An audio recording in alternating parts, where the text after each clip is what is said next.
Hi everybody, TJ Mac Vintage Cards here. I'm doing another set profile this weekend. I'm featuring 1980 Topps baseball, football, and hockey. And today I'm doing the 1980 Topps football set. In 1980, we saw the Oakland Raiders become the first wild card team, beating the Philadelphia Eagles in the Super Bowl 27-10. What's interesting about the 1980 Topps set is they don't have a lot of the high-profile rookies in it. There's two key rookies, I would say, are the Otis Anderson and the Phil Simms.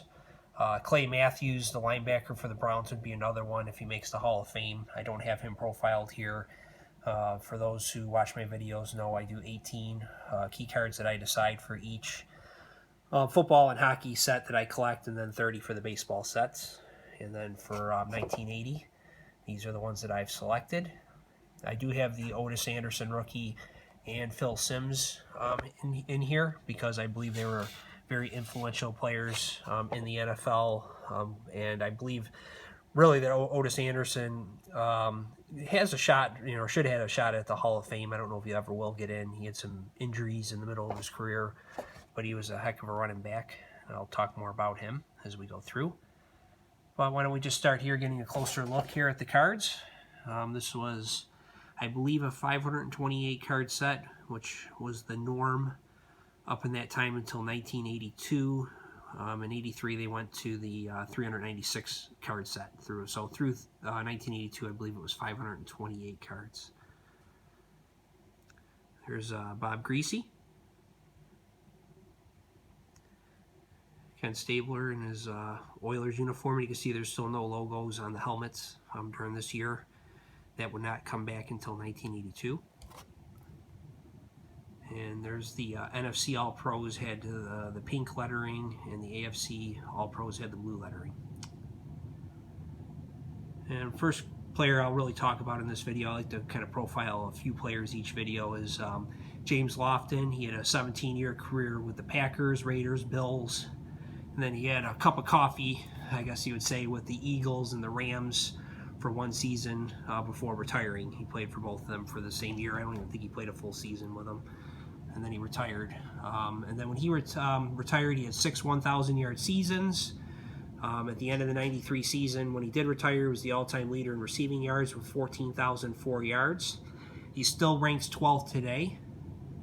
He was also third in receptions with 764, behind Art Monk and Steve Largent at that time.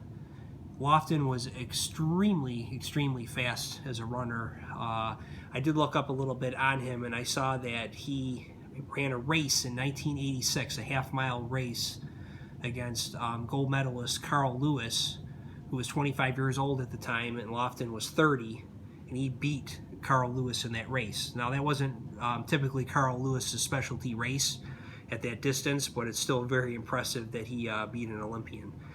That's how fast James Lofton was. A couple times he led the league in yards per catch, I believe in 82 and 83, I want to say. So just a great, underappreciated player. I think his history goes on, but certainly a worthy Hall of Famer. And here's the Ozzie Newsome. Also a great GM with the Baltimore Ravens. Here's, I think, my favorite card in the set would be this Walter Payton. Just always like the card, just like the pose. I like the NFC All-Pro across the top. Just presents real nice. Just a super sharp card. And then next to Walter Payton, we got the Otis Anderson rookie.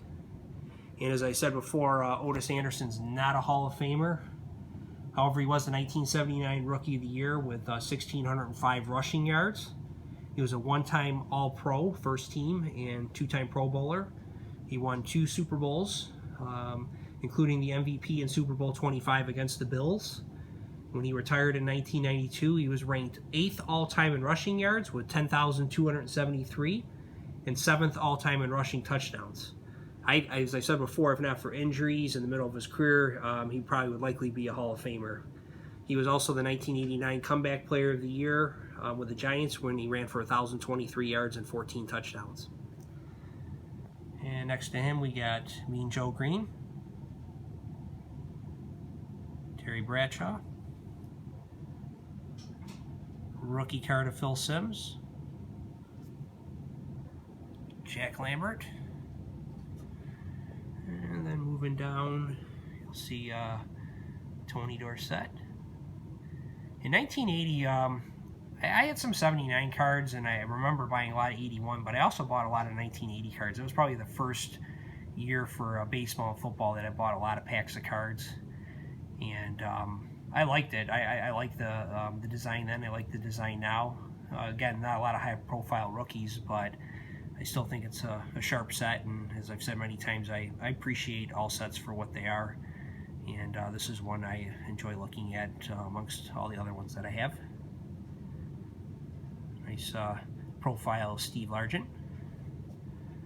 And you got Larry Zonka's last card before he retired. I always liked the piece of plastic that hung over his helmet that protrudes over the in between his eyes there. I think that's really a cool looking helmet. And then we're ending with Dan Fouts. Dan Fouts was the first quarterback since Joe Namath to throw for over 4,000 yards. From 79 to 81, he had 4,000 yard seasons in a row. He had the best season for yards in NFL history in 1981 with 4,802 yards, and that was, of course, up to that time. What is great about Fouts is that he was, in my opinion, he was a drop-back passer. He wasn't real mobile, but he was tough. He used to take a beating. I remember when I watched games, just because he didn't have the greatest mobility, but he would get that ball off. He played in the Eric Coryell offense of Don Coryell. They had guys like Chuck Muncie at running back, Kellen Winslow at receiver, tight end, along with Charlie Joyner and Wes Chandler at receiver. They were a loaded offense. Fortunately, they never got to the Super Bowl. When Fouts retired at the end of 1987 season, he was the second all-time leader in passing yards with 43,040, and fourth all-time with touchdowns with 254. And he was also a three-time first-team All-Pro. So just a spectacular quarterback for that time. One of the guys, I always talk about Sonny Jurgensen in other videos. It just was a stats machine in the 60s for his time. That's what Dan Fouts was in the 80s. He kind of took over that mantle from Sonny Jurgensen. So let's just take a last scroll through of this set.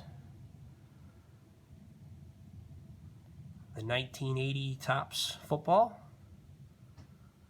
Hope you enjoyed this video, and we will talk again soon. Have a great day.